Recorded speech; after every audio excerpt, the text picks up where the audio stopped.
What's up guys, Ben here bringing you another video today. You see that I am in a hotel room. I'm actually in Arizona. It's a little trip for my mom's 70th birthday, so shout out Mama Nissim for that one. I want to talk about some big news today, the Faze clan merger. So we're going to break down the press release. I'm going to talk to you guys based on my knowledge on like if it's good or it's bad, what does it mean for the future of the flank, what does it mean for zoomaa, etc, etc. I'm trying to answer as many questions as I can in this video, so let's dive in. All right, so let's start with the press release. GameSquare to acquire one of the biggest names in gaming, Faze clan. So GameSquare, if you guys don't know, is the parent company that owns Complexity. There are some big investors in the GameSquare. If you are an NFL fan, you know who Jerry Jones is. Intimately, the owner of the Cowboys involved with this. So for Complexity, for GameSquare, this deal is kind of a no-brainer in terms of acquiring the Faze brand. And we'll get into kind of the ownership stuff in a second.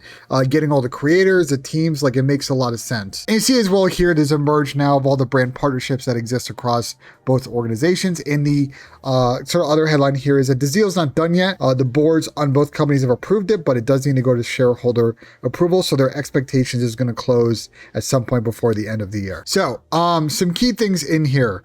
First off, and we'll get to this in a minute, but it looks like there is going to be some merging of resources here. 18 million of runway cost savings from Faze clan acquisition, duplicate corporate costs, other cost savings. So we'll have to see once this deal is closed what that restructure means. You might see some layoffs, you might see some people across both orgs, disappearing because people are kind of, trying to evolve or try and get their spot in sort of what's going to be a power vacuum here, but interesting to see that. I think the key thing that most of y'all will probably, want me to talk about is sort of this issue, which is, and we'll kind of scroll down and actually kind of outlines it more here. Faze Banks to be CEO of Faze Clan, which will be wholly owned subsidiary independent division of GameSquare. My guy Temperrr to be the president of Faze Clan. Apex will be COO. So the founders are getting back involved with the brand itself. And that's big. Like, you guys have probably seen all sort of the coverage in tweets and Instagram posts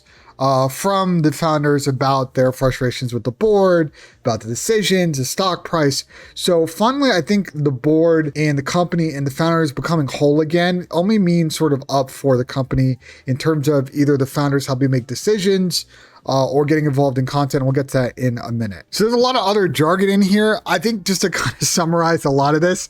So it's an all stock deal.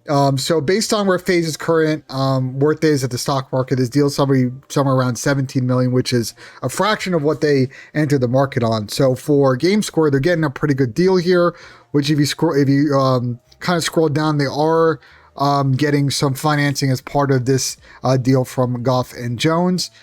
So I mean, for GameSquare, again, raising some money to go ahead and get this deal over the line, and they will own 55% of the combined company, while Faze clan current shareholders will own approximately 45%. So I know this is an issue for at least one person. If you've seen Rain's Instagram posts, he does kind of take exception to this, but candidly, that's kind of the nature of this with GameSquare coming in and sort of beginning the merger process here. I don't think Faze, considering the current stock situation, the delisting and all that, they didn't have a lot of leverage, I think, to push this farther. So yes, the Faze clan shareholders, including the founders, have a good equity in this company, but they don't have a majority share, at least at the moment, controlling share in the company that is going to be won once this deal is agreed upon the shareholders. All right, so let's get into it. So what does it mean for Complexity? That's actually an interesting question. I'm actually very curious for the Complexity gaming brand, what this actually means. We saw with the Optic Envy merge that eventually Envy became Optic and the branding is gone. I wonder if for a while they'll keep the brandings as separate. And I think it's an open question of what happens with the esports teams across both divisions, but that's not a solved question at this point. And I really can't tell you which way the wind's blowing because I don't really know what the strategic plan is here. If they're going to kind of keep the brand separate, if they're going to merge in a year, I have no idea. For GameSquare, this is a W deal. I mean, they acquire a massive talent roster, a massive brand. It is a fraction of the cost of what it would have costed 18, 24 months ago. And they have the ability now to sort of get Faze clan on a growth path back to where they entered the market at the potentially the worst time to go public and get back towards that $1 billion valuation, which to be honest is crazy, but anyway, that's for another day. For Faze clan, so I'm curious what this means for certain people there. My hope is that there are a lot of key individuals, I think, at Faze clan that are very important for keeping the brand identity what it is, for kind of keeping things on the rails when, there's been influence from outside folks, from non-industry people, from non-endemic people. I hope that those people stay on. They know who they are. And if they were to leave, I'd have different feelings about this merger. So as far as I know, I think those people are sticking around. I think the key thing that y'all are going to ask is, what does it mean for me? What does it mean for zoomaa? What does it mean for the flank? I can't speak for what it means for Tom. I think he'll probably talk about it on stream or something, over the next couple of days. As far as I know for the flank, nothing's changing. Things are still going ahead. We have a lot of different things that we have planned over the next few months. As far as I know, nothing is going to stop that stuff once the merger is going through. So that's good, because I'm focused on trying to do bigger and better things this year with the flank, and especially in the next CDL season. So if this means more resources for us, more partners to activate, this is a W for us, I'll let you guys know. But at the moment, I don't see a downside for us as part of this deal. What does it mean for Faze Esports, considering what Rain tweeted about, months ago? That's a good question. I wonder for the esports across both organizations, Complexity and Faze, if there are going to be some esports they do exit where they don't really make sense from a growth situation, from just a pure economic investment situation. I know that, at least from when I worked there, that you would be surprised, Rain's misleading video doesn't really kind of touch this, but I think for the most part, most of the big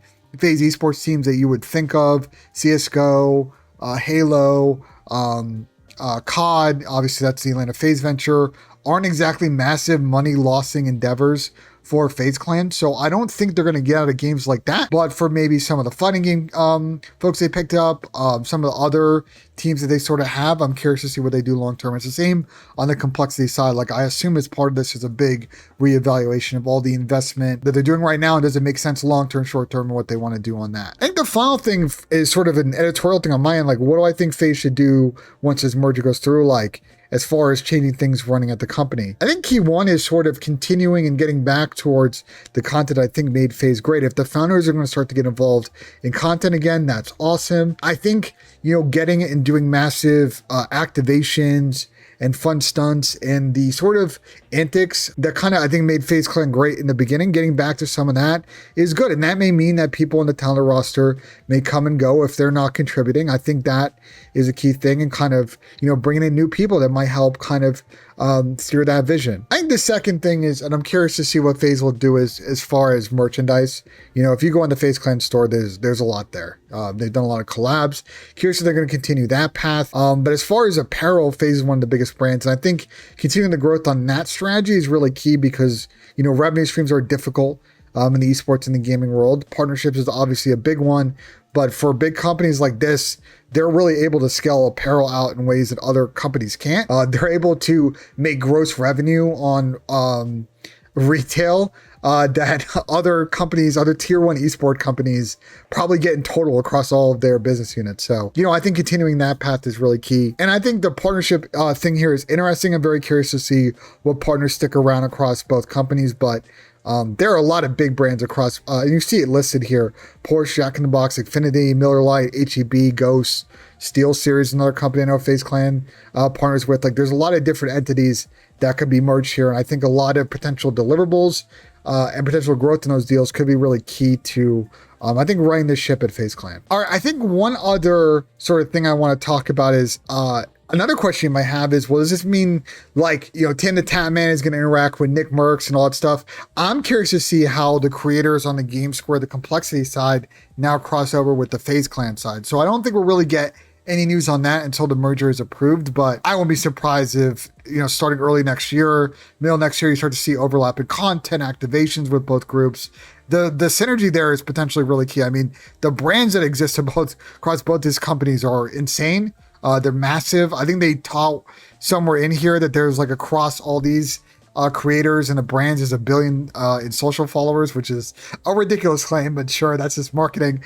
But the point is, some of the biggest creators in the world exist on both these orgs, and I would be excited and curious to see how they may interact with each other once this merger is approved. So yeah, I'm curious what happens. I will be transparent with you. I'm going to try and see if I can get someone from Faze on to talk about some of this. They're a public company, so that might be difficult, but I'm still going to try and see if I can get one of the founders to come on and talk about it, or someone on the inside. Like, I think it'd be really key for you guys to hear from them directly. But again, they're a public company, so my guess is I'm not going to be able to get someone, but it doesn't mean I'm not going to stop trying to try and get some of the questions you guys might have answered. So yeah, that'll do it for this video. I think sort of, on a personal note, I hope that this is good for the flank. It's good for some of the stuff that I do as part of that brand. And so I get kind of updates on what's going on, guys. We'll share with you either on here or on stream. But I think just, again, all the short-term stuff, and we've got a lot of short-term stuff that we have not made public yet that we're working on as soon as like 2 weeks from now, 3 weeks from now, 4 weeks from now. None of that stuff is stopping. So I'm really excited for some of the stuff we have going on in the fall, as well as the CDL season. We've already started working on some stuff there, so more to be revealed soon. So appreciate you guys watching this. Let me know in the comments what you guys think of the video, what you think of the merger. Like if you enjoyed, subscribe for more. As always, guys, we will see you on the next one.